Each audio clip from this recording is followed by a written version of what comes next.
Stores 2 சீரியலோட நேற்றைய எபிசோட்ல தங்கமயில் வந்து தான் அம்மா கிட்ட ஃபோன் பண்ணி நடந்த விஷயத்தையெல்லாம் சொல்றாங்க. உடனே வந்து பாக்யம் என்ன சொல்றாங்க அப்படின்னு சொன்னா, மாப்பிள்ளை கிட்ட ஃபோனை கொடு, நான் பேசுறேன் அப்படின்னு சொல்லி சொல்றாங்க. அப்பொழுது வந்து சரவணன் கிட்ட வந்து ஃபோனை கொடுக்குறாங்க. அவங்க பேசிய நிலையில, என்ன மாப்பிள்ளை உங்க கையில இந்த அளவுக்கு கூட பணம் இல்லாம இருக்கீங்களா அப்படின்னு சொல்லி ரொம்பவே அவமானப்படுத்துறாங்க. அதோட சொல்றாங்க, உங்க அப்பாவுக்கு கால் பண்ணி விபரத்தை சொல்லி பணத்தை கேளுங்க மாப்பிள்ளை அப்படின்னு சொல்லி சொல்றாங்க.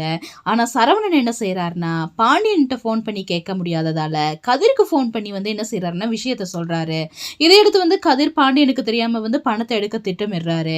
இந்த நிலையில இன்றைய எபிசோட்ல என்ன நடக்க போகுது அப்படின்னு சொல்லி பாத்தீங்கன்னா, தங்கமயில்ட அம்மா இருக்கிறாங்கல்ல, சரவணனை வந்து கண்டுபடி பேசுறாங்க. இதனால சரவணன் வந்து கடுப்பாகி போனை வந்து கட் பண்ணிடுறாரு. பிறகு வந்து தங்கமயிலுண்ட அப்பா என்ன செய்யறாருன்னா கால் பண்றாரு. கால் பண்ணி, என்ன மாப்பிள்ள பணம் தான் உங்களுக்கு பிரச்சனையா, நான் வேணா ஒரு 50,000 போட்டு விடட்டுமா அப்படின்னு சொல்லி வெட்டி பந்தா காட்டுறாருங்க. அதுக்கு சரவணன் சொல்றாரு, அதெல்லாம் ஒண்ணுமே வேண்டாம், நான் பாத்துக்கிறேன், சமாளிச்சுக்கிறேன் அப்படின்னு சொல்லி போனை வைக்கிறாரு. பிறகு வந்து செந்திலுக்கு கால் பண்றாரு. கால் பண்ணி ஏதாவது ஹெல்ப் பண்ணு அப்படின்னு சொல்லி கேட்கிறாரு.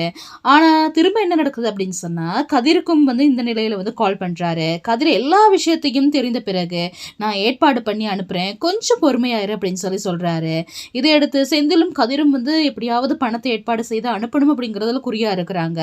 அப்போது வந்து என்ன நடக்குது அப்படின்னு சொன்னா, பாண்டியன் வந்து போனை வச்சுட்டு வெளியில போயிடுறாரு. இதை பயன்படுத்தி கொள்ற கதிர் என்ன செய்யறாரு அப்படின்னு சொன்னா, அவரோட போன்ல இருந்தே பணத்தை டிரான்ஸ்ஃபர் பண்ணிடலாமே அப்படின்னு சொல்லி முடிவு செய்யறாரு.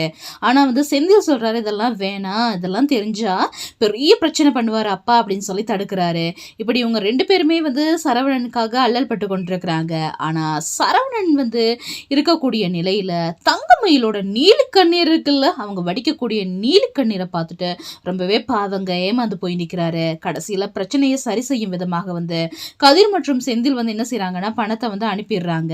இந்த நிலையில இந்த விஷயம் மட்டும் பாண்டியனுக்கு தெரிய வந்துச்சு அப்படின்னு சொல்லி வைங்களேன், என்னென்ன பிரச்சனை வரப்போகுதோ தெரியல.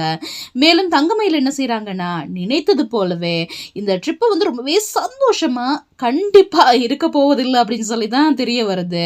ஆரம்பமே சரவணன் வந்து அல்லலோக கல்லலோக பட்டு தான் இந்த ட்ரிப்பை வந்து அரேஞ்ச் பண்ணி போயிருக்கிறாங்க. ஆனாலுமே ரொம்பவே சந்தோஷமே இல்லாத நிலையில வரப்போறாங்க. எனவே தங்கமயில் நினைத்தது கண்டிப்பாகவே நடக்க போறதும் இல்லைங்க. ஆனா வீட்டுல பெரிய ஒரு பிரச்சனை வரப்போறது உறுதியாக காணப்படுதுங்க. தொடர்ந்து இந்த மாதிரி சினிமா செய்திகளை நீங்க தெரிந்து கொள்ளணுமா, மறக்காம ஷர்மி ஆஃபிஷியல் யூடியூப் சேனலை ஒரு சப்ஸ்கிரைப் மட்டும் பண்ணிடுங்க.